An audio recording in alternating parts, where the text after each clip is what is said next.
21 পারার প্রথম বিষয় বলেন আউযু বিল্লাহি মিনাশ শাইতানির রাজীম বিসমিল্লাহির রহমানির রহিম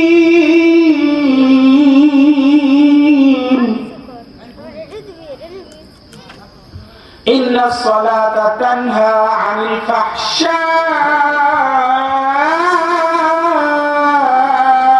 ওয়াল মুনকার ولذكر الله أكبر والله يعلم ما تصنعون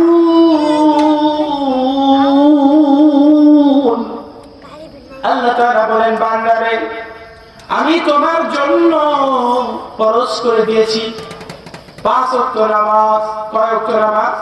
5 ওয়াক্ত নামাজ ফরজ করে দিয়েছি।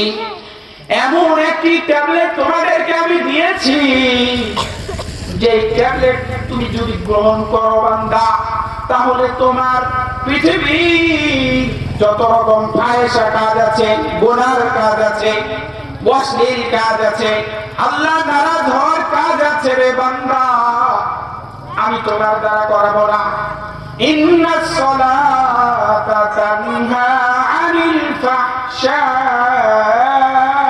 ওয়াল মুনকার, নিশ্চয় নামাজ এমন একটি ইবাদত, এমন একটি পছন্দনীয় ইবাদত আল্লাহ তাআলার, যেই নামাজটি যদি বাবা আমি সময় মতো 5 ওয়াক্ত নামাজ আদায় করি, তাহলে আল্লাহ তাআলার ওয়াদা এই নামাজই আমাকে পৃথিবীর সমস্ত ফাহিশার কাছ থেকে, গুনার কাছ থেকে ফিরিয়ে রাখবে। কথাকার আল্লাহ তাআলার কথা 100% সত্য। এই কথাটার উপরে যদি বাবা আমল করি আমরা, তাহলে অবশ্যই আল্লাহ তাআলার আরো যত গুনাহের কাজ আছে, আল্লাহ তাআলা যে সকল কাজ নিষেধ করেছেন, ওই নিষেধ কাজ থেকে আল্লাহ তাআলা ফিরিয়ে রাখবেন। ইন্নাস সালাতা তানহা মানে বিরত রাখা, ফাহশা মানে যত রকম খারাপ কাজ, ফাহিশা কাজ আছে, এই খারাপ কাজ থেকে নামাজ বিরত রাখবে। কিন্তু আমরা নামাজই তো করি না, নামাজ পড়ি না, বিধায় আমাদের এই অবস্থা। ইমাম আহমদ বিন হাম্বল রাহমাতুল্লাহি আলাইহির মত অনুযায়ী ইচ্ছাকৃত নামাজ পরোক্ষকারী কাফের।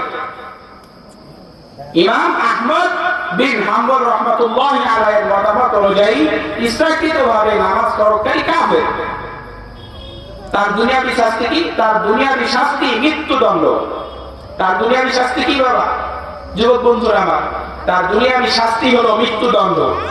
যদি ইসলামিক আইন এই বাংলাদেশে থাকতো, তাহলে তার শাস্তি হতো মৃত্যুদণ্ড। ইমাম শাফিঈ রাহমাতুল্লাহি আলাইহির মত অনুযায়ী ইচ্ছাকৃত নামাজ পরোক্ষকারী কাফের। ইমাম শাফিঈ রাহমাতুল্লাহি আলাইহির মত অনুযায়ী ইচ্ছাকৃত নামাজ পরোক্ষকারী কাফের হবে না, তবে দুনিয়ার শাস্তি মৃত্যুদণ্ড। দেখছেন আমরা যে মৃত্যুদণ্ডের কাজ অনেক সময় করতেছি, নামাজ করতেছি, নামাজ ছেড়ে দিতেছি।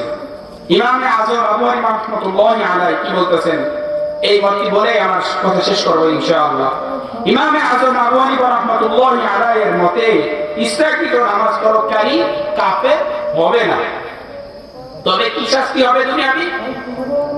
ইচ্ছাকৃত নামাজ পরোক্ষকারী ব্যক্তির শাস্তি হবে, সে মস্ত বড় গুনাহগার সাব্যস্ত হবে। ইমামে আজম আবু হানিফা রাহমাতুল্লাহি আলাইহির মতে তাকে তওবা করা পর্যন্ত কারাগারে বন্দী করে রাখতে হবে, যতক্ষণ পর্যন্ত সে নামাজ সালাত আদায় না করবে তাকে কারাবন্ধ করে রাখতে হবে। যখন সে সালাত আদায় করবে তাকে খালাস করে দেওয়া হবে। এই ফরজ বিধানটা আমরা সবাই ইনশাআল্লাহ মেনে চলার চেষ্টা করবো ইনশাআল্লাহ। আল্লাহ তাআলা আমাদের সবাইকে যতদিন দুনিয়ার হায়াতে রাখবেন 5 ওয়াক্ত ফরজ নামাজ, ফরজ বিধান সময় মতো আদায় করার তৌফিক দান করেন। আসসালামু আলাইকুম ওয়া রাহমাতুল্লাহি ওয়া বারাকাতুহু।